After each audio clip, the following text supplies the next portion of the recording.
وكفى وسلام على عباده الذين اصطفى أما بعد أعوذ بالله من الشيطان الرجيم بسم الله الرحمن الرحيم تبارك الذي بيده الملك وهو على كل شيء قدير الذي خلق الموت والحياة ليبلوكم أيكم أحسن عملا وهو العزيز الغفور. وقال رسول الله صلى الله تعالى عليه وسلم تحفة المؤمن الموت أو كما قال عليه الصلاة والسلام.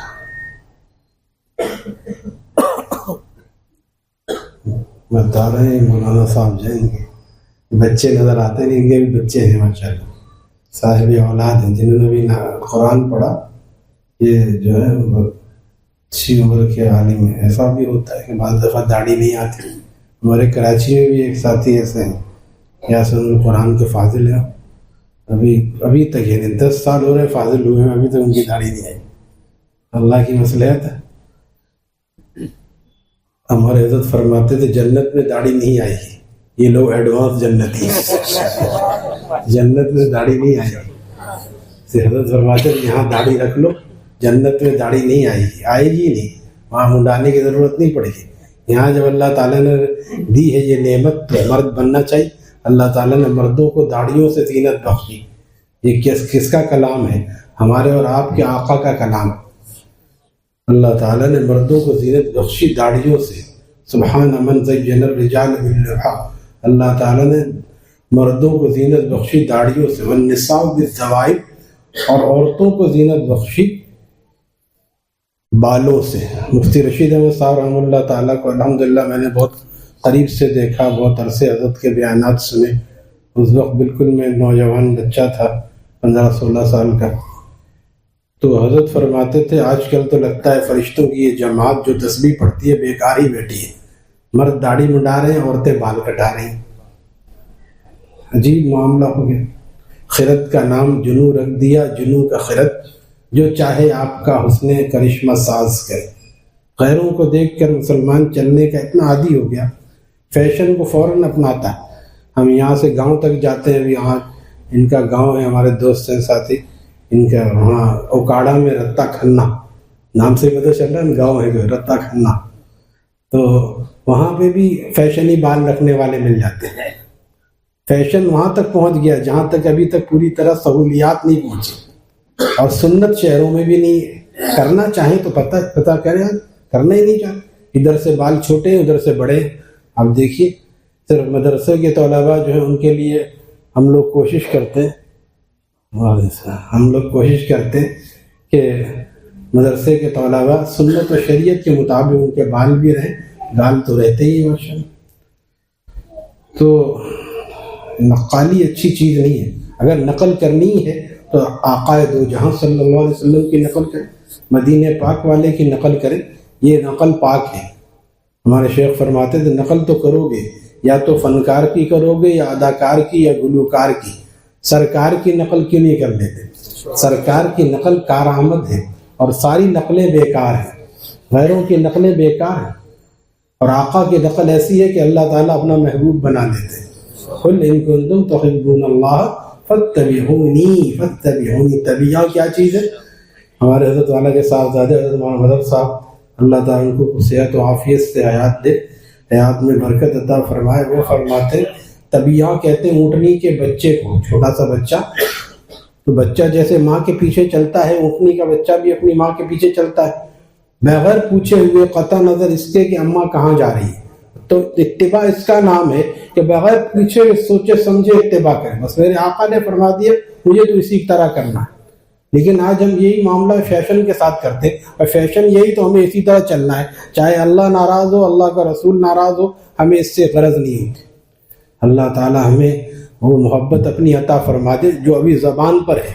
جس دن یہ محبت دل میں اتر جائے گی تو شاعر کہتا ہے، اور شاعر بھی ہمارے خاندان کا ہے، یہ بیٹھے عشق نبی جو دل میں اترتا چلا گیا، عشق نبی جو دل میں اترتا چلا گیا، سنت کا نور رخ پہ بکھرتا چلا گیا۔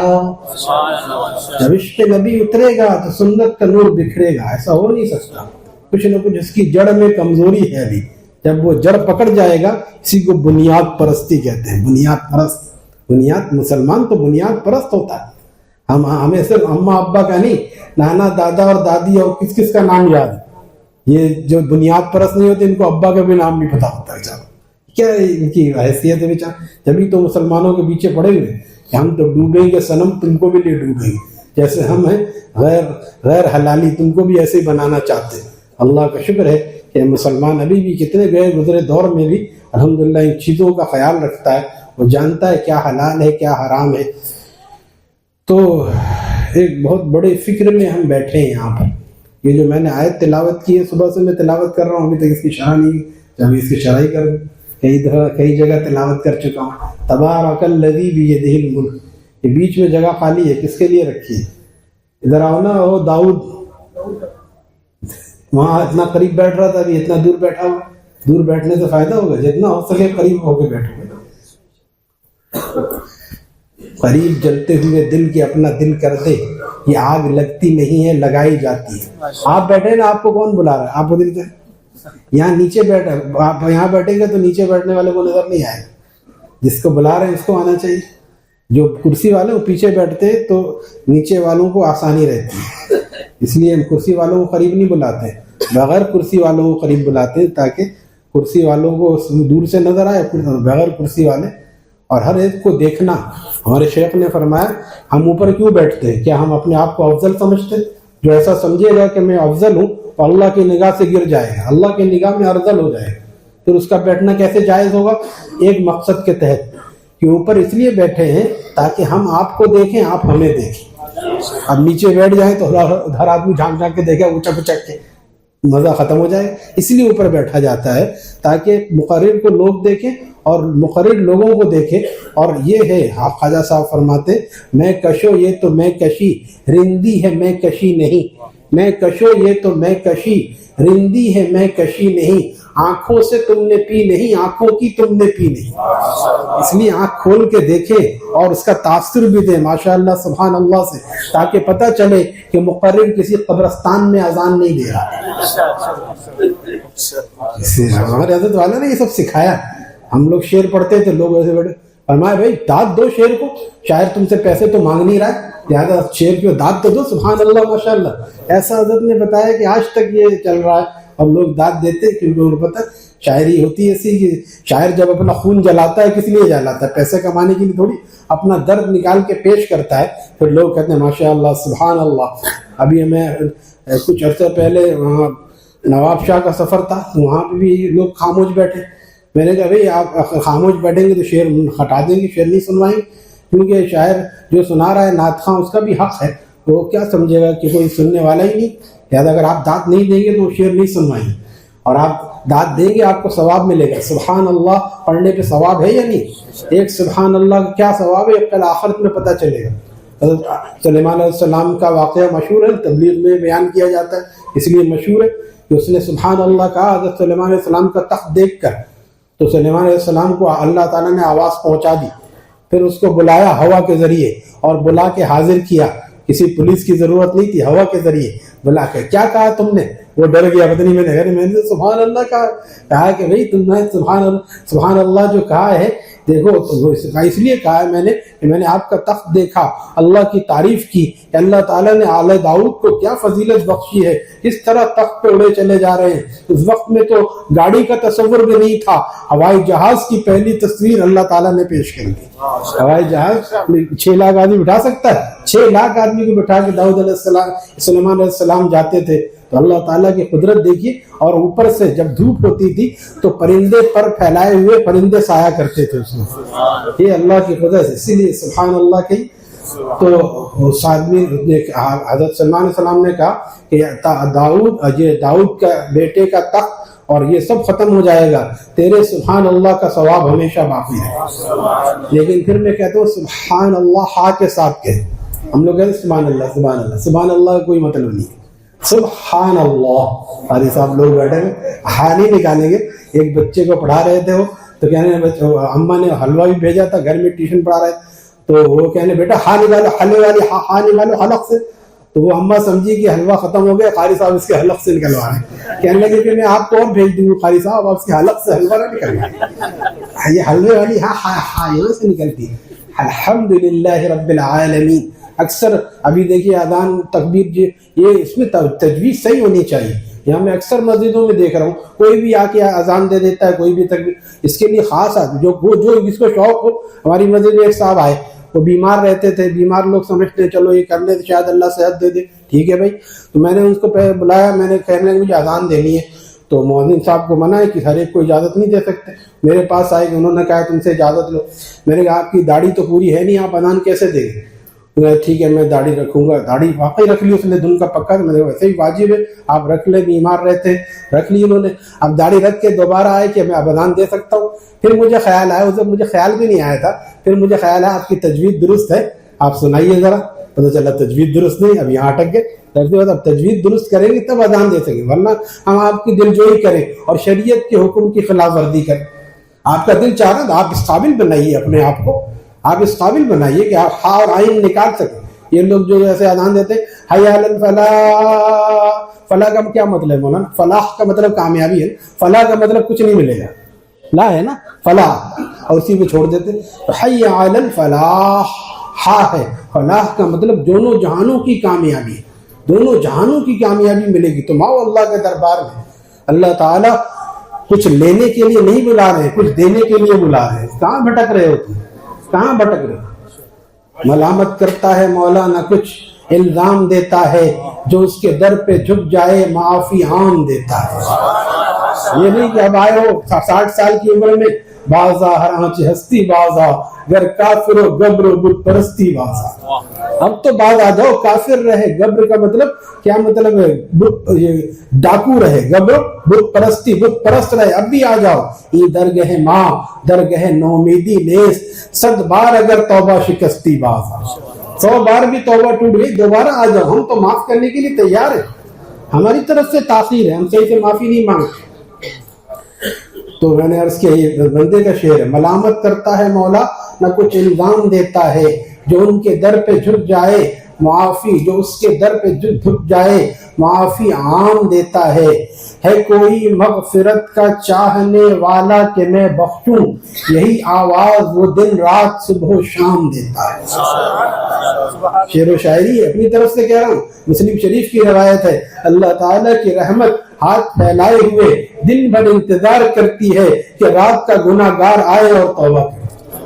اور اللہ تعالیٰ کی رحمت دن بھر رات بھر انتظار کرتی، دن کا گناہ گار آئے اور توبہ کرے۔ لیکن ہمارے پاس گناہ کا تو وقت ہے، موبائل چلانے کا تو وقت ہے، اللہ کے حضور میں توبہ کرنے کا وقت نہیں ہے۔ جبکہ ان اللہ یحب التوابین، اللہ تعالیٰ فرماتا ہے تم ہمارے دربار میں آؤ، ہم سے معافی مانگو، ہم تمہیں نہ صرف یہ کہ معاف کریں، دنیا کے لوگ معاف کرتے ہیں بار بار کریں، کیا ہو جائے اچھا چلو ہٹو یہاں سے، تمہارے صورت دیکھنے کو دل نہیں چاہتا۔ اللہ تعالیٰ معاف کرنے کے بعد اس کو اپنا محبوب بھی بنا لیتے ہیں۔ ان اللہ یحب التوابین، نہ صرف یہ کہ معاف کر دیں گے بلکہ اپنے محبوبین میں شامل فرما لیں۔ پھر اگر ہمت کر کے ہم آگے بڑھے پھر اتنا محبوب ہوگا، اتنا محبوب ہوگا، اتنا محبوب ہوگا کہ بندہ میرا قرب حاصل کرتا ہے توبہ اور تقوی اور اس کے بعد نوافل سے، اتنا قریب ہوتا ہے میں اس کے ہاتھ بن جاتا ہوں جس سے وہ پکڑتا ہے، میں اس کی آنکھیں بن جاتا ہوں جس سے وہ دیکھتا ہے۔ یہ سب روایت ہے بھائی، صحیح روایات ہیں۔ اور فرمایا جو اتنا پیارا بن جاتا ہے کہ ہر وقت غم حسرت اٹھاتا ہے، اس کو پتا ہے موبائل میں گندگی ہے، ادھر عورتیں ہیں، ادھر نامحرم ہے، لیکن اللہ کے لیے بچتا ہے۔ بندے نے شعر عرض کیا تھا، پیش ہنسی نگاہ کو جب پست کر دیا، پیش ہنسی نگاہ کو جب پست کر دیا، ایمان کی شیرینی نے مجھے مست کر دیا۔ کر کے دیکھیے گا میرے بھائی، 40 دن نظر کی حفاظت کر کے دیکھیے، پھر دیکھیے کہ نماز میں کیا مزہ ہے۔ پیش حسین کے سامنے، ایسے تو ابھی آپ بندگائی کر سکتے ہیں، مجھے ہی دیکھیں گے بندگائی کہاں سے کریں گے، مجھ سے بندگائی کر سکتے ہیں؟ میں بھی ایک زمانے میں ہوا کرتا تھا جب ہوا کرتا تھا، اب تو نہیں ہے. تو پیش ہنسی اس وقت میں، جب آدمی بازار میں ہو، جب آدمی اور یا اکیلے میں ہو، موبائل اس کے پاس، جو کرتا ہے تو چھپ کے اہل جہاں سے، ہمارے شیخ مرشد کا شعر، جو کرتا ہے تو چھپ کے اہل جہاں سے، کوئی دیکھتا ہے تجھے آسمان سے. آنکھوں میں بھی تقوی کا اجالا نہیں ہوتا جب قلب میں اللہ تعالی نہیں ہوتا. آنکھوں میں بھی تقوی کا اجالا نہیں ہوتا جب قلب میں اللہ تعالی نہیں ہوتا. اس وقت بھی ہوتی ہے کوئی ذات تیرے ساتھ جس وقت کوئی دیکھنے والا نہیں ہوتا. علم یعلم بان اللہ یرا، کیا وہ نہیں جانتا کہ اس کا مولا اس کو ہر وقت دیکھ رہا. ایک بزرگ تھے، ملفوظات میں ہے کہ ایک بزرگ تھے اور انہوں نے اپنے اور بزرگوں کے بھی اور اپنے اور مریدوں سب کا امتحان لینا چاہا کہ دیکھیں کتنا کس کو استحضار مع اللہ ہو گیا کہ اللہ دیکھ رہا ہے. تو سب کو ایک ایک مرغی تھمائی، زمانے مرغی عام تھی، پلتی، جاؤ بھائی اس کو کہیں ذبح کر کے لے آؤ. تو سب گئے اور جا کے سب ایسی جگہ ذبح کرنا جہاں پہ کوئی نہ دیکھ رہا ہو، کوئی نہ دیکھ رہا ہو، ایسی جگہ ذبح کرنا. تو کوئی درخت کے پیچھے، کوئی دیوار کے پیچھے، ادھر ادھر دیکھا کوئی نہیں دیکھ رہا، ذبح کر کے لے آیا.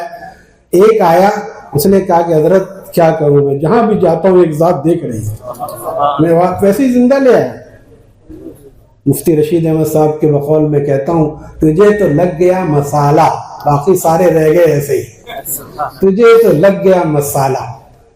وہ کس وقت خوخل فرمایا تھا؟ جب مفتی صاحب کا ایک شاگرد تھا جو وہیں رہتا تھا، پڑھتا تھا، تو گورنر کا فون آیا مفتی صاحب کے پاس. مفتی صاحب کوئی عام شخصیت تھوڑی تھی، گورنر کا فون آیا کہ مجھے بات کرنی ہے حضرت سے.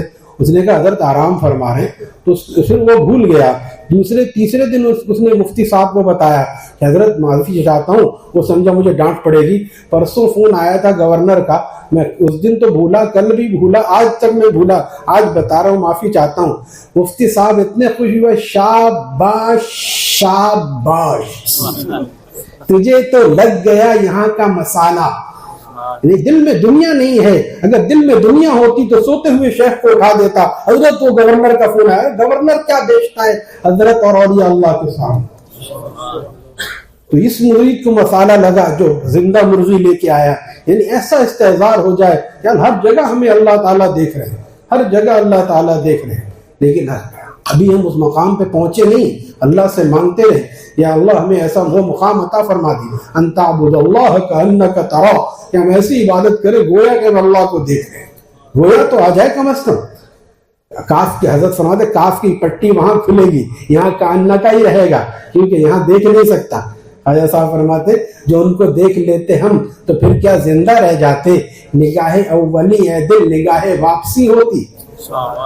نگاہ اولی ہے دل، نگاہ واپسی ہوتی. تمنا ہے کہ اب ایسی جگہ کوئی کہیں ہوتی. ہم چاہتے دوستوں یاروں میں رہیں، کوئی محفلوں ہوں، اللہ والوں کا ذوق دیکھیے. تمنا ہے کہ اب ایسی جگہ کوئی کہیں ہوتی، اکیلے بیٹھے رہتے یاد ان کی دل نشیں ہوتی. کوئی نہ ہو، کوئی نہ ہو، تم میرے پاس ہوتے ہو گویا جب کوئی دوسرا نہیں ہوتا. مومن خان مومن نے یہ شعر کہا تھا. غالب نے کہا کہ مومن تمہارا اتنا اچھا شعر ہے، اگر تم مجھے دے دو میں تمہیں اپنا سارا دیوان دے دوں گا. تم میرے پاس میرا مولا ہوتا ہے. مفتی رشید احمد صاحب عمرے پہ اور مکہ شریف میں پورے کمرے میں 4 آدمی کے بیڈ میں اکیلے رہتے ہیں. کسی حضرت آپ اکیلے رہتے ہیں، کسی خادم کو تو رکھ لیجئے. فرمایا بھائی میں اکیلا نہیں رہتا، میرا مولا میرے ساتھ ہوتا ہے. میں اکیلا نہیں رہتا، میرا مولا میرے ساتھ ہوتا ہے. کیا پتا ہم لوگوں کو، ہم تو اسی مٹی کی پیداوار ہیں، مٹی میں، مٹی کے کھلونوں میں، مٹی کے کھلونوں میں. بقول بھائی طائب صاحب کے کہ اب بھی باقی ہے بچپنا طائب، ہر کھلونے پہ ہم مچلتے. کھلونے پہ کون مچلتا ہے؟ بچے مچلتے ہیں.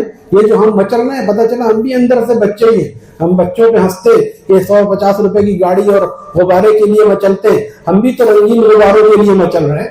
ہم اگر اللہ آگے بڑھے اور اللہ کے حسن پر فریفتہ ہوں اور ان سے نظر کی حفاظت کر لیں تو اللہ تعالیٰ کا دیدار. خواجہ صاحب جو فرما رہے کہ تمنا ہے کہ اب ایسی جگہ کوئی کہیں ہوتی، اکیلے بیٹھے رہتے یاد ان کی دل نشیں ہوتی. ستاروں کو یہ حسرت ہے کہ وہ ہوتے میرے آنسو، تمنا کہکشاں کو ہے کہ میری آستی ہوتی. ایسا میرے مجھ سے پوچھا جاتا ان آنسوؤں کو، اور پتہ چلتا کہ غم میں زندگی کیوں کر گزرتی ہے، تیرے قالب میں کچھ دن کو میری جانیں ہنسی ہوتی۔ حضرت فرماتے تھے کاش میں کس طرح اپنے دل کو آپ کے دلوں میں ڈال دوں، میں کیسے سمجھا دوں، بھائی اللہ سے مانگو۔ حضرت فرماتے تھے پیر کے اختیار میں بھی ولایت دینا نہیں ہے، جب نبی کے اختیار میں ہدایت دینا نہیں ہے تو پیر کے اختیار میں ولایت دینا کیسے ہو سکتا؟ لیکن یہ بات ہے، حکیم الامت سے پوچھا خواجہ صاحب نے کیا ان کے پاس ان کو اختیار ہوتا ہے؟ مختار الدین تو ہوتے ہیں لیکن مختار کل نہیں ہوتے۔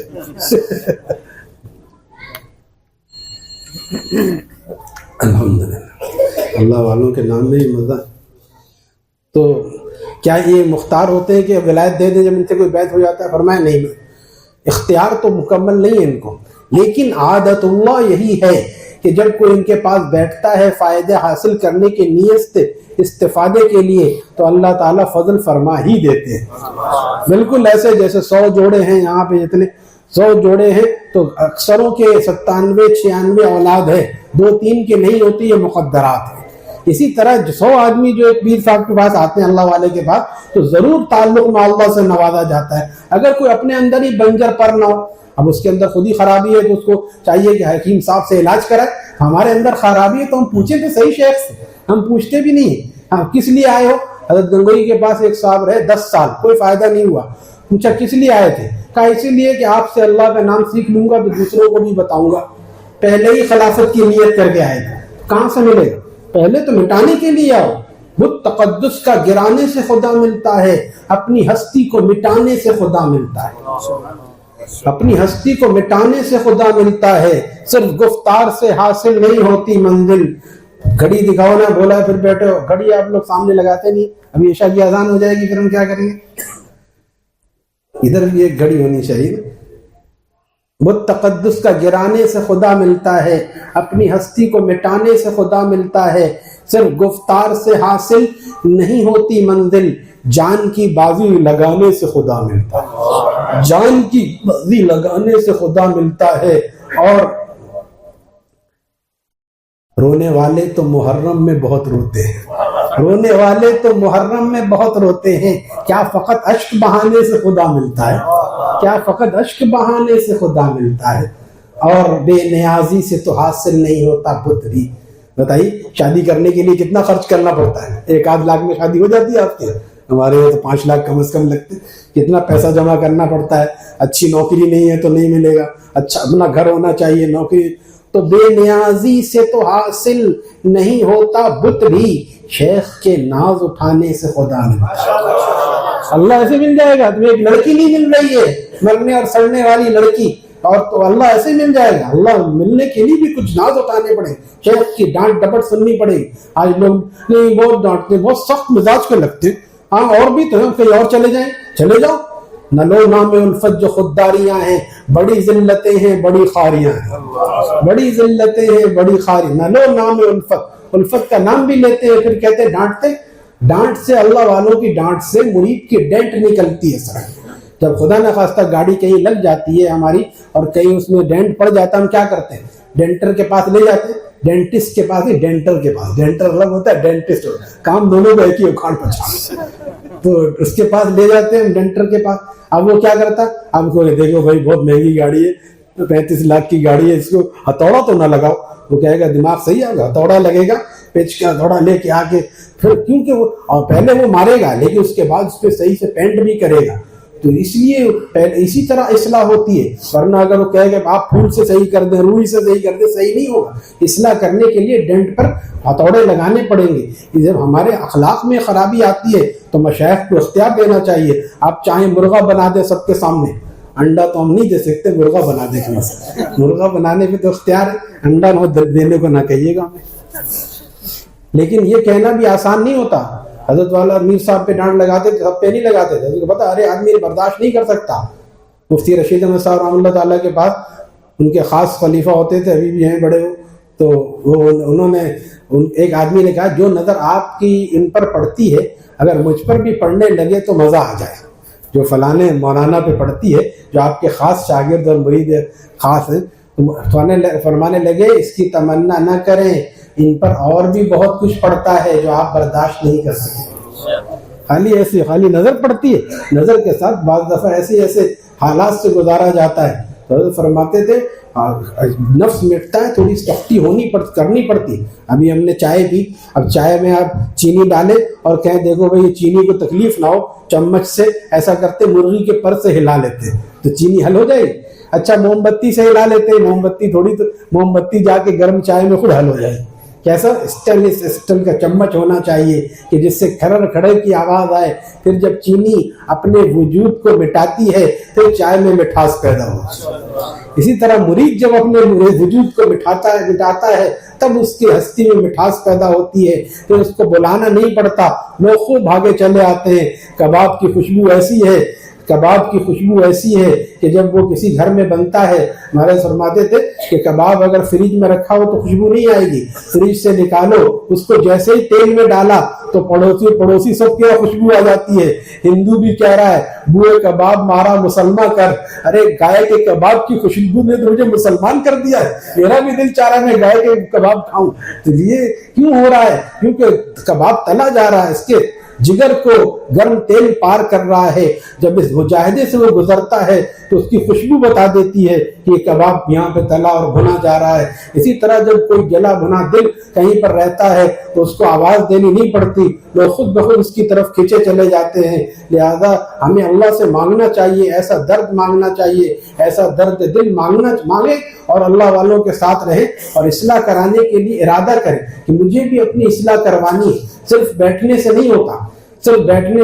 ابھی میں ملفوظات پڑھتا رہتا ہوں کہ محمد کے ایک ملفوظ آیا کہ ایک چودھری صاحب ہیں راجپوت صاحب بیٹھے ہیں، تو وہ آتے جاتے ہیں ہمارے پاس مریدوں میں بیٹھتے ہیں لیکن علاج نہیں کرا. یہ ایسے ہی جیسے ڈاکٹر کے پاس رش رہتا ہے. ایک آدمی گئے تھے ڈاکٹر یہاں گیا تو تھا، رش اتنا تھا علاج ہی نہیں کرایا، واپس آئے. اب وہ اگر ایک ہفتے بھی بیٹھا رہے تو کیا صحیح ہوگا؟ علاج کرانا پڑے گا. تو بیٹھتے ہیں علاج نہیں کراتے. فرمانے لگے کہ ایک دفعہ میں نے حکیم محمد فرماتے میں نے ان سے کہا کہ بھائی چودھری صاحب آپ بیٹھتے تو ہو، کچھ اصلاح بھی کروایا کرو. اب کیا کہہ رہے ہیں؟ نماز میں پڑھوں، روزہ میں رکھوں اور سب کام میں کرتا ہوں، ذکر تو میں کس چیز کی اصلاح کروں؟ اور میں کسی کا حق نہیں دبایا تم نے، حکیم محمد کو پتہ چل گیا ہوگا یا کشف ہو گیا ہو، کسی کا حق نہیں دبایا، کوئی خیانت چوری، ہاں یہ تو میرے اوپر بہت سارا پیسہ، تو وہ پھر کیسے اصلاح ہوگی؟ تو کہا کہ اب آپ بتائیے حضرت جی آپ بتائیے. کہا کہ اب جا کے پیسہ واپس کرو. کہا پیسہ تو نہیں میرے پاس. اور میں اس کا بھی حل ہے، جا کے سب کے ہاتھ جوڑ کے پیر پکڑ کے معافی مانگو اور اس سے کہو یا تو ابھی معاف کر دو، میرے پاس ہوگا تو میں دوں گا. اور اس نے کہا ٹھیک ہے میں کروں گا. اور میں نہیں کروں گا نہیں، جا کے کر کے اور اس کے دستخط کر کے مجھے دکھاؤ تب میں مانوں گا. یہ ہے مرید. تب وہ ٹھیک ہے، وہ گیا بھی کئی جگہوں پہ جا کے دستخط کر کے لا کے دکھایا. اب حکیم علمت اسی کو کہتے ہیں. حکیم علمت خود فرماتے کہ اصلاح اس کی ہوتی ہے جس کا شیخ ذرا ٹرا ہو. یعنی ایسا کہ بال کی کھال نکالے. ایسا کیوں کیا؟ اچھا دیر سے آئے، میں پوچھتا ہوں پہلی چف میں کیوں نہیں تھے؟ یہ کیوں کیا؟ اسی وقت میں کیا ضروری تھا کسی سے بات کرنا فون پہ؟ بتا دیتے جماعت کی نماز کا وقت ہو رہا. تو شیخ کا کام یہ میخ نکالنا. اگر شیخ میخ نہ نکالے اور مرید کتنا تو پھر شیخ کا. اچھا کوئی بات نہیں، آ جاؤ کوئی بات. ہمارے طرف آتے تھے وہ پیر جی پیر جی آندے تو میٹھے چاول کھاندے، اس قسم کے پیر جی ہوتے ہیں نا. تو وہ دور تک لائٹیں لگی ہوئی ہیں، پیر صاحب آ رہے ہیں اور پیر صاحب ہمیشہ کی نماز پڑھنے جا رہے ہیں. پیر صاحب کو نماز سے کیا تعلق؟ وہ تو کہتے ہیں ہم تو نماز وہاں پڑھتے، یہ یہاں پڑھتے، ہماری روح نماز پڑھتے. تو ایسے پیر وہ بیٹھے ہوئے آگے اور ان کے آگے حقہ رکھا ہوا اور پیچھے مرید بیٹھے ہوئے بغیر داڑھی کے مونچھوں والے سٹا لگا رہے ہیں. یہ پیری مریدی چل رہی. ہمارا یہ پیری مریدی نہیں ہے. اصلاح کروانی ہے تو آؤ، ورنہ جاؤ اپنا راستہ لو. تو حکیم علمت نے پھر کر دی کہ ٹرا والی بات کر میں کیوں کر رہا ہوں. حکیم علمت نے فرمایا دستخط تو تم کروا کے لائے ہو، مجھے کیسے یقین آئے کہ یہ اصلی دستخط ہے؟ ہو سکتا ہے تم نے خود ہی کر دیا. اچھا تو حضرت آپ بتاؤ کیسے یقین آئے؟ فرمایا تم ایسا کرو جتنے ہیں 15-20 جو بھی تھے سب لفافے ایک خرید کے لاؤ اور لفافے 2 درجن لا کے مجھے دو. میں سب کو خط لکھ کے پوچھوں گا کہ اس نے واقعی آپ سے دستخط کرائے یا نہیں پتے کے ساتھ. اب کی علمت پھر فرماتے ہیں خود وہ دھن کا پکا تھا، لے کے بھی آ گیا لفافے خرید کے. تو پھر مجھے یقین آ گیا کہ یہ سچا ہے. اگر لفافے نہیں لاتا اس کا مطلب یہ کچا ہے، اور اب یقین آ گیا سچا ہے. تو پھر حکیم الامت فرماتے ہیں میں نے اس سے کہا کہ بھئی یہ لفافے تمہارے کام کے تو نہیں، مجھے دے دو، میرے تو کام آتے رہتے۔ اس نے کہا نہیں حضرت جی میرے بھی کام آئیں گے، آپ نے یقین کر لیا، یہی بڑی بات۔ یہ اصلاح کے طریقے سے اصلاح ہوتی ہے، ہم بتاتے نہیں کتنے غصہ کرتے، بیوی کو کبھی غصے سے پٹائی کر دی، بچے کی پٹائی کر دی، اور کتنی بے اصولیاں کرتے، کسی کا مال ادھر سے لے لیا، کسی کو ادھر دے دیا، اور کوئی شیخ کو بتاتے نہیں۔ شیخ کو بتانے سے شیخ عالم الغیب تھوڑی ہوتا ہے، اس کو پتہ چل جائے، جا کے بیٹھے نہیں کہ اس کا سارا ایکس رے سامنے آ جائے۔ صحابہ نبی علیہ السلام کو بتا رہے ہیں اپنے حالات، حضرت حنظلہ کیا کہہ رہے ہیں، ہم آپ کے سامنے بیٹھے ہوتے ہیں، جنت اور دوزخ ہمارے سامنے کھلی ہوتی ہے، ہمارا ایمان عرش پر ہوتا ہے، لیکن ہم جب آپ کے سامنے سے اٹھ کر جاتے ہیں تو ہم ذہول ہو جاتا ہے، ایمان کمزور پڑ جاتا ہے۔ کیا حنظلہ منافق تو نہیں ہو گیا؟ آپ نے فرمایا حنظلہ ساعتن فساعتن، کبھی ایسا کبھی ویسا، جیسی حالت تمہاری میری مجلس میں ہوتی ہے ہمیشہ رہنے لگے تو فرشتے تم سے مصافحہ کرنے لگے۔ تو صحابہ بھی اپنی اصلاح کرواتے تھے حالات بتا کے، تو ہمیں بھی اصلاح کروانی چاہیے، نہ کہ بس ہم چاہتے ہیں کہ خود بخود آٹومیٹک جو ہے ہو جائے۔ ٹھیک ہے فیض تو ہوتا ہے، لیکن بعض بیماریاں ایسی جڑ پکڑ جاتی ہے کہ اصلاح کروانے سے ہوتا ہے، پھر شیخ جرمانہ لگاتا ہے۔ مجھے فون آیا اپنے دوست کا، وہاں پہ رہتے ہیں دوسرے علاقے میں، اچھے کھاتے پیتے ہیں، کہ میری 2 دن سے نماز فجر کی قضا ہو رہی ہے، گرمی کے دن تھے، سردی میں تو نہیں ہوتی اکثر قضا، گرمی میں بعضوں کی ہو جاتی ہے۔ وہ فجر جو چھوڑ کے سوتا ہے، میں کہتا ہوں جو فجر چھوڑ کے سوتا ہے وہ کھوتا ہے۔ اب کھوتا کون ہوتا ہے؟ پنجاب والے زیادہ جانتے ہیں کھوتا کون ہوتا ہے۔ جو فجر چھوڑ کے سوتا ہے وہ بڑا کھوتا ہے۔ تو انہوں نے خود فون کیا، یہ ہے علاج پوچھنے کا طریقہ۔ میں نے کہا اب کل سے اگر قضا ہو نا 500 روپے مسجد کے گلے میں ڈالیں اور مجھے بتائیں بھی۔ تو تیسرے دن کا فون آیا 2 دن چھوڑ کے، الحمدللہ 1 گھنٹہ پہلے آنکھ کھل گئی ہے جرمانے کے خوف سے، اور خود فکر تھی نا۔ تو آئیے آدمی پھر شیخ کو بتائے، اس میں ایک وہ ہوتا ہے کہ اللہ کا فضل شامل ہوتا ہے، یہ اصلاح چاہتا ہے، شیخ کو بتایا، شیخ نے علاج بتایا، تو جب بندہ چاہتا ہے اللہ تعالیٰ اس کی مراد پوری کرتے۔ جب بندہ ہی بچ رہا ہے کہ نہیں میں بتاؤں گا تو کیا مجھے حقیر سمجھیں گے، حضرت فرماتے تھے جو شیخ حقیر سمجھے وہ شیخ نہیں ہے بلکہ حجام ہے۔ شیخ اللہ والا کبھی حقیر نہیں سمجھتا گناہ گاروں کو، کبھی حقیر نہیں سمجھتا بلکہ اس کو قابل رحم سمجھتا ہے۔ اہل دل سے لگاتے ہیں گناہ گاروں کو، میں نے عرض کیا اہل دل سے لگاتے ہیں گناہ گاروں کو، قابل رحم سمجھتے ہیں وہ بیماروں کو، روحانی بیماروں کو قابل رحم سمجھتے ہیں۔ حضرت والا افریقہ میں تھے تو وہاں ایک جگہ ہوتا نا گاڑی میں پیٹرول کے لیے رکے، تھوڑی دور جا کے ایک اور پیٹرول پمپ پہ رکے، تو کہا ابھی تو پیٹرول ڈلوایا آپ لوگوں نے؟ تو انہوں نے کہا جی حضرت ابھی پیٹرول ڈلوانا مقصود نہیں ہے، ابھی یہ مقصود ہے کہ اس میں ہوا زیادہ ہو گئی ٹائر میں، وہ کم کرانا ہے۔ تو حضرت فرمایا اچھا، کیونکہ اس سے ٹائر ببلنگ کر رہا ہے۔ تو حضرت فرمایا یہی کام شیخ کا ہوتا ہے، جب مرید میں زیادہ ہوا بھر جائے تو وہ ہوا نکال دیتا ہے۔ زیادہ اچھل کود مت کرو، تو سب کے سامنے ڈانٹ لگا دی۔ ہم شعر پڑھتے تھے او بدھو، بتوں کا مطلب کیوں نہیں بتاتا؟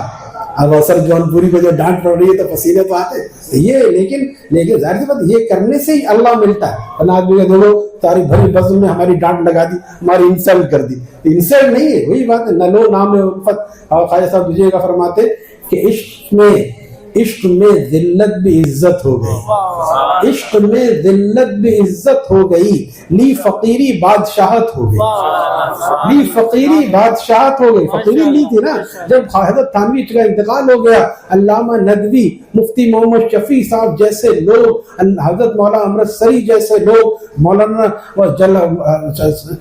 جلال آبادی رحم اللہ تعالی جیسے لوگ خواجہ صاحب کے پاس دوزانوں بیٹھتے تھے۔ یہی عشق میں ذلت بھی عزت ہو گئی، لی فقیری بادشاہت ہو گئی۔ اب ہر کوئی جو ہے وہ خواجہ صاحب کر رہا ہے، زیادہ دن جی بھی نہیں سکے، 6 مہینے بعد انتقال ہو گیا۔ ایک دفعہ گئے علامہ شبیر احمد عثمانی تو اپنے خانقاہ کا دروازہ پکڑے کھڑے ہیں اور شعر پڑھ رہے ہیں کہ اگرچہ چمن کا رنگ تو نے سراسر اے خزاں بدلا، چمن کا رنگ جو تو نے سراسر اے خزاں بدلا، نہ ہم نے شاخ گل چھوڑی نہ ہم نے آشیاں بدلا۔ ہم وہی حکیم الامت کے در پہ پڑے ہیں۔ ایسا مرید ہونا چاہیے۔ خواجہ صاحب کو باہر نکال دیا، خواجہ صاحب چلے بھی گئے، یہ بھی نہیں ہم تو نہیں جائیں گے، شیخ کی بات ماننی پڑی. باہر چلے گئے, اب باہر جا کے خط لکھ رہے ہیں, ادھر وہ در نہ کھولیں گے, ادھر میں در نہ چھوڑوں گا, حکومت اپنی اپنی ہے, کہیں ان کی کہیں میری. یہ ہے دھرنا دینا, یہ دھر نشے. اگر مرشد نکالے بھی تو تم دہلیز مت چھوڑو, اگر مرشد نکالے بھی تو تم دہلیز مت چھوڑو, کسی کے در پہ دینا دھرنا اس کو کہتے ہیں. یہ دھرنا دینا. سیاسی دھرنا کیا ہے؟ سب ایسی چاپلوسیاں ہوتی ہیں, سب کے سامنے آ کے منہ کو صاف کر کے بیٹھ کے بھوک ہڑتال ہوئی, اندر کھا کے آ گئے. یہ اصل دھرنا, یہ اللہ کے دربار میں دھرنا دے کہ اللہ ہم آپ کو منائے بغیر نہیں جائیں گے. شیخ کے دربار میں دھرنا دے کہ آپ ہماری اصلاح فرما دیجئے. اللہ تعالی ہم سب کی اصلاح فرما دے. اب تھوڑی سی بات وہی بتا دوں, پھر وہی رک جاتا ہوں میں. ابھی وہ بھی کرنا ہے, مراقبہ موت مولانا کا حکم ہے. صرف تشریح کر دیتا ہوں, تفصیل یا تفسیر یا اس کے جو نکات ہے بعد میں بیان کر دیں گے کبھی. اللہ تعالی حیات عطا فرمائے ہمیں بھی آپ کو بھی. ایک صاحب نے حضرت والا سے کہا, آپ اتنے عظیم ہیں اور ایسے ہیں, میری عمر بھی آپ کو لگ جائے, آپ تھوڑی ساری امت کے لیے سرمایہ ہے. حضرت فرمایا ایسی دعا مت کرو, کیا اللہ کے اختیار میں نہیں؟ جب تم نہیں رہو گے, سب کوئی نہ رہے تو ہم کیا کریں گے, اکیلے رہے. ہم بھی تم سلامت رہو, ہم سلامت رہیں, میری دنیا الفت سلامت رہے, سب سلامت رہے, تاکہ سب ایک دوسرے سے اس طرح ملتے رہیں اور اللہ کی محبت سیکھتے رہیں. تو تبارک الذی بیدہ الملک, برکت والی ہے وہ ذات, بلند و بالا ہے وہ ذات, برکت والی ہے وہ ذات جس کے ہاتھ میں سارے عالم کا خزانہ ہے, سارے عالم کا اختیار ہے. بیدہ الملک وہو علی کل شیء قدیر. حضرت فرماتے تھے کتنا برکت والا ہے اللہ تعالیٰ, اتنا برکت والا ہے کہ جو اس کا نام ہر دم لیتا ہے اس کے دم میں بھی دم آ جاتا ہے. کہتے ہیں حضرت آپ دم کر دیجیے, تم خود کر لو, تینوں کو پڑھ کے نہیں, حضرت آپ دم کر دیجئے. کیوں دم آ گیا؟ کیونکہ وہ ہر دم اللہ اللہ کرتا رہتا, اس کے دم میں بھی دم آ جاتا ہے. اس لیے اللہ کے نام میں اتنی برکت ہے, جو اس کا نام لیتا ہے اس کے منہ میں بھی برکت آ جاتی ہے. اس کے مصلے کو لوگ کہتے ہیں, حاجی امداد اللہ کا ایک مصلہ آیا تھا, اتنے لوگ حیرت سے دیکھ رہے تھے, عظمت سے دیکھ, حاجی امداد اللہ مہاجر مکی نے اس پہ نماز پڑھی. بھائی مصلہ تو وہی یا کپڑے کا ہے, لیکن ایک اللہ والے کا جسم ٹچ کر گیا, اب اس کو آدمی عزت کی نگاہ سے دیکھ رہا ہے. یہی ہے اللہ والوں سے, اللہ سے جو چیز ٹچ ہوتی ہے, مس ہوتی ہے, اس کی قیمت بڑھ جاتی ہے. تو تبارک الذی بیدہ الملک وہو علی کل شیء قدیر. یہ تو ہر مسلمان جانتا ہے کہ وہی قادر مطلق ہے, ہر چیز پر قادر ہے. الذی خلق الموت والحیات. اب میں اسی طرف آ رہا ہوں جو آگے کرنا ہے. الذی خلق الموت والحیات, وہ ذات ہے جس نے پیدا کیا موت کو بھی اور حیات کو بھی. اب ہمارے حضرت فرماتے تھے, میرے شیخ حضرت مولانا شاہ عبد الغنی پھولپوری رحمہ اللہ تعالی نے مجھ سے پوچھا کہ حکیم اختر یہ بتاؤ, موت پہلے ملتی ہے یا زندگی؟ ظاہر سی بات ہے آدمی کہے کہ زندگی, تو پھر اللہ تعالیٰ نے موت کو کیوں پہلے بیان کیا؟ فرمایا, حضرت نے فرمایا, میں نے عرض کیا کہ حضرت آپ ہی بتا دیجئے. تو فرمایا اس لیے کہ وہی زندگی اصل زندگی ہے جو موت کو سامنے رکھتی ہے. کسی وقت بھی جانا ہو سکتا ہے یہ نماز ہماری آخری نماز ہو, کل ہم ہو نہ ہو. جس کو یہ فکر ہوتی ہے وہ پھر کسی کا حق نہیں دبائے گا. کیا پتہ زندگی کا کیا بھروسہ, جوان دیکھتے دیکھتے ابھی بتا رہے ان کے بھائی کا انتقال اتنا اچانک ہو گیا, اور بھی کتنے آئے دن جاتے رہتے ہیں. ہمارے دوست کا انتقال ہوا کراچی میں, NED کا انجینئر, جس دن اس کی بارات تھی اسی دن اس کو دل کا دورہ پڑا. دولہا بننے کے بجائے جنازہ گیا, بارات جانے کے بجائے. مجھے ابھی تک یاد ہے, میری شادی بھی انہی دنوں میں آگے پیچھے تھی, اور وہ NED کا نوجوان اس کا جنازہ پڑ گیا. تو یہ ہے زندگی کا ویزا, نامعلوم المیعاد, ناقابل توسیع. تو زندگی وہ زندگی ہے جو موت کو سامنے رکھتی ہے. الذی خلق الموت والحیات, پہلے موت کو بیان کیا, حیات کو بعد میں بیان کیا. الذی خلق الموت والحیات, اور کس لیے؟ لیبلوکم ایکم احسن عملا. ہم نے تمہیں بڑا بنگلہ بنانے کے لیے نہیں بھیجا ہے, بڑی گاڑی لینے کے لیے نہیں بھیجا ہے, بڑے موبائل چلانے کے لیے نہیں بھیجا ہے. ہم دیکھنا چاہتے ہیں لیبلوکم ایکم احسن عملا, تم میں سے کون اچھے اعمال لے کر آتا ہے, کون گناہ سے بچتا ہے, کون اچھے اعمال لے کر آتا. ہم یہ آزمانا چاہتے ہیں. وہاں تو کہہ دیا تھا نا سب نے, وہاں تو کہہ دیا ہاں لست بربکم, قالوا بلا, کیوں نہیں, آپ ہی ہمارے پالنے والے ہیں. دنیا میں آ کے بھول گئے, پھر اب یہاں امتحان ہے. وہاں سر نہیں تھا کہ سجدہ کرتے, پیر نہیں تھا کہ طواف کرتے, آنکھیں نہیں تھی کہ بدنگاہی سے بچتے. اللہ تعالیٰ جسم دے کر ہمیں آزمائش میں ڈالا ہے. لیبلوکم ایکم احسن عملا وهو العزیز الغفور. اور یاد رکھو وہ معاف کرنے والا تو ہے، ہمارے شیخ فلاں عزیز بھی ہے اور غفور بھی ہے. معاف اس لیے نہیں کرتا کہ مجبور ہے لوگ ایسے عذاب دے گا، وہ زبردست ہے لیکن معاف کر دیتا ہے. وہ عزیز الغفور. حضرت فرماتے کہ ٹائیفائڈ کا مریض لیٹا ہوا ہو اور کوئی پہلوان سا ہے تو وہ کیا کہے گا، جاؤ اچھا بھائی میں نے معاف کر دیا، تو معاف نہیں کرے گا تو کیا کرے گا. تو لہذا اللہ تعالیٰ وہو العزیز الغفور، ہم زبردست ہے، صاحب قدرت ہے، لیکن ہم دوسری جگہ وہو الغفور الودود، ہم اس لیے معاف کر دیتے ہیں کہ تم سے محبت بہت کرتے ہیں. والدین اسی لیے معاف کر دیتے ہیں کہ بندے وہ اپنے بچوں سے محبت کرتے ہیں. اللہ اس لیے معاف اپنے بندوں سے محبت کرتے ہیں. یہ ہے تبارک الذی بیدہ الملک. لہذا موت کے لیے ہر آدمی تیار رہے اور ہر آدمی کو جانا ہے. جب ہمارے حضرت فرماتے تھے جب دل میں ایسا ہو کہ دل گناہ کے لیے زیادہ چاہے تو سوتے وقت ہلکا تو مراقبہ کرو کہ میرا انتقال ہو گیا.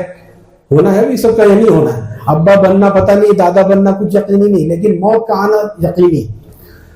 میرا انتقال ہو گیا، اب مجھے نہلا رہے ہیں، گھر والے رو رہے ہیں، پھر نہلا رہے ہیں، اور اس کے بعد دفنانے کے لیے لے کے جا رہے ہیں. نماز جنازہ ہو گیا، امام صاحب نے اعلان کر دیا فلاں صاحب، ہر جگہ ہر آدمی اپنا نام وہاں پہ فٹ کر لے. تو کتنا 1 گھنٹے نہیں کرنا، 1-2 منٹ اس طرح کر کے جب کریں گے رات کو سوتے وقت تو انشاءاللہ امید ہے کہ فجر سے پہلے تہجد میں ہی آنکھ کھل جائے. پتہ نہیں واقعی صبح ہی میرا جنازہ نہ ہو جائے، لہٰذا ایک دن تو تہجد پڑھ لو. اگر پتہ چل جائے کل اس وقت میں ہمارا جنازہ ہوگا، بتائیے ہم کوئی کھانا بھی نہیں کھائیں گے، بلکہ ہر وقت تسبیح اور قرآن کی تلاوت. نفل کے وقت نہیں ہوگا تو چلو تلاوت کر لو، تسبیح پڑھ لو، ایک لمحہ بھی ضائع نہیں کریں گے. جبکہ یہ بھی پتہ نہیں کل شام تک بھی ہمیں وقت ملے گا یا نہیں ملے گا، اس سے پہلے بھی تو آ سکتا.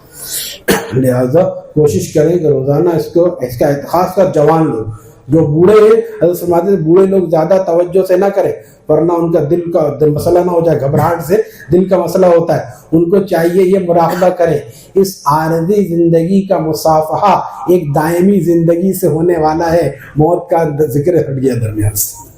اس عارضی زندگی کا مصافحہ ایک دائمی زندگی سے، کیونکہ بڑھاپے میں ویسے آدمی کمزور ہوتا ہے، اتنے گناہ کے تقاضے نہیں ہوتے، لیکن اسی لیے تو جوانی کی عبادت کو زیادہ پسند کیا گیا. اور جوانی اللہ پر جو جوان فدا کرے اللہ تعالیٰ قیامت کی اس کو عرش کا سایہ عطا فرمائیں گے. انشاءاللہ کریں گے انشاءاللہ. یہ مراقبہ موت پڑھیں گے ہمارے ساتھی. میرا ہی لکھا ہوا ہے، میں نے نوجوانی میں لکھا تھا میٹرک میں. حضرت مولانا مختار الدین شاہ صاحب جو ان کے اب شیخ بھی ہیں، وہ ان کی مجلس میں ہی پڑھا جاتا ہے. تو اس کو جو آپ سن لیں اور وہ ریکارڈنگ بھی ان کی مجلسوں سے مل جائے گی، اس کو کبھی سن کے اس کو ایسا کرنا چاہیے. خاص کر ایسے دوستوں کو بھی سنائیں جو غفلت کا شکار ہے، نماز نہیں پڑھتے. جب آدمی کو خیال آ جائے واقعی میرا انتقال ہو سکتا ہے تو وہ نماز ہی نہیں ذکر و تلاوت بھی کرنے لگے گا. چلو بھی جلدی وقت کم ہے، 6:15 ہوئے. قدر بیمار ہوں اور پھر مرنے کو گویا اب تو میں تیار ہوں، اور پھر مرنے کو گویا اب تو میں تیار ہوں. بعد اس کے سوچئے میں مر گیا روتے ہیں سب، جمع میرے مرنے کی سن کر خبر ہوتے ہیں سب. بعد اس کے سوچئے میں مر گیا روتے ہیں سب، جمع میرے مرنے کی سن کر خبر ہوتے ہیں سب.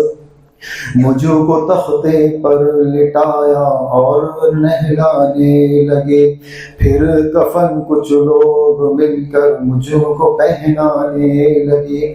اب مجھے سب دیکھتے ہیں آخری دیدار ہے، اب مجھے سب دیکھتے ہیں آخری دیدار ہے. سب کے دل میں حسرتیں ہیں، سب کے دل میں پیار ہے، سب کے دل میں حسرتیں ہیں، سب کے دل میں پیار ہے. اب جنازہ ہے میرا تیار لے جانے لگے، اہل خانہ کو میرے کچھ لوگ بہلانے لگے. لا کے میت کو میری مسجد کے باہر رکھ دیا، اور پھر میرا جنازہ سب نے مل کر پڑھ لیا. لا کے میت کو میری مسجد کے باہر رکھ دیا، اور پھر میرا جنازہ سب نے مل کر پڑھ لیا۔ اب مجھے کچھ لوگ قبرستان لے جانے لگے، پھر وہ قبرستان پہنچ کر مجھ کو دفنانے لگے۔ اب مجھے کچھ لوگ قبرستان لے جانے لگے، پھر وہ قبرستان پہنچ کر مجھ کو دفنانے لگے۔ کل تلک اپنے تھے جو آج بیگانے لگے، جب اندھیرے میں مجھے سب چھوڑ کر جانے لگے۔ کل تلک اپنے تھے جو آج بیگانے لگے، جب اندھیرے میں مجھے سب چھوڑ کر جانے لگے۔ قبر میں اب میں ہوں تنہا، پاس ہے منکر نکیر۔ قبر میں اب میں ہوں تنہا، پاس ہے منکر نکیر۔ جانب حق سے یہ گویا آئے ہیں بن کر سفیر، جانب حق سے یہ گویا آئے ہیں بن کر سفیر۔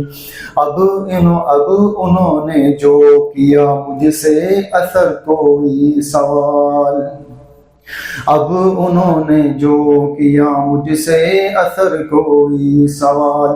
پاس تو کچھ بھی نہیں اس بد عمل کے جز ملال، پاس تو کچھ بھی نہیں اس بد عمل کے جز ملال۔ پھر یہ سوچیں حشر کا میدان قائم ہو گیا، روز محشر عدل کا میزان قائم ہو گیا۔ میں کھڑا ہوں ایک طرف ہے خوف سے حالت بری، میں کھڑا ہوں ایک طرف ہے خوف سے حالت بری۔ کیا دکھاؤں گا میں صورت ہے میری سیرت بری، کیا دکھاؤں گا میں صورت ہے میری سیرت بری۔ غیب سے اتنے میں ایک آواز آتی ہے مجھے، غیب سے اتنے میں ایک آواز آتی ہے مجھے۔ ذات اس قہار کی جیسے بلاتی ہے مجھے، ذات اس قہار کی جیسے بلاتی ہے مجھے۔ آ ادھر آ بد عمل تیرا بھی اب لے لوں حساب، آ ادھر آ بد عمل تیرا بھی اب لے لوں حساب۔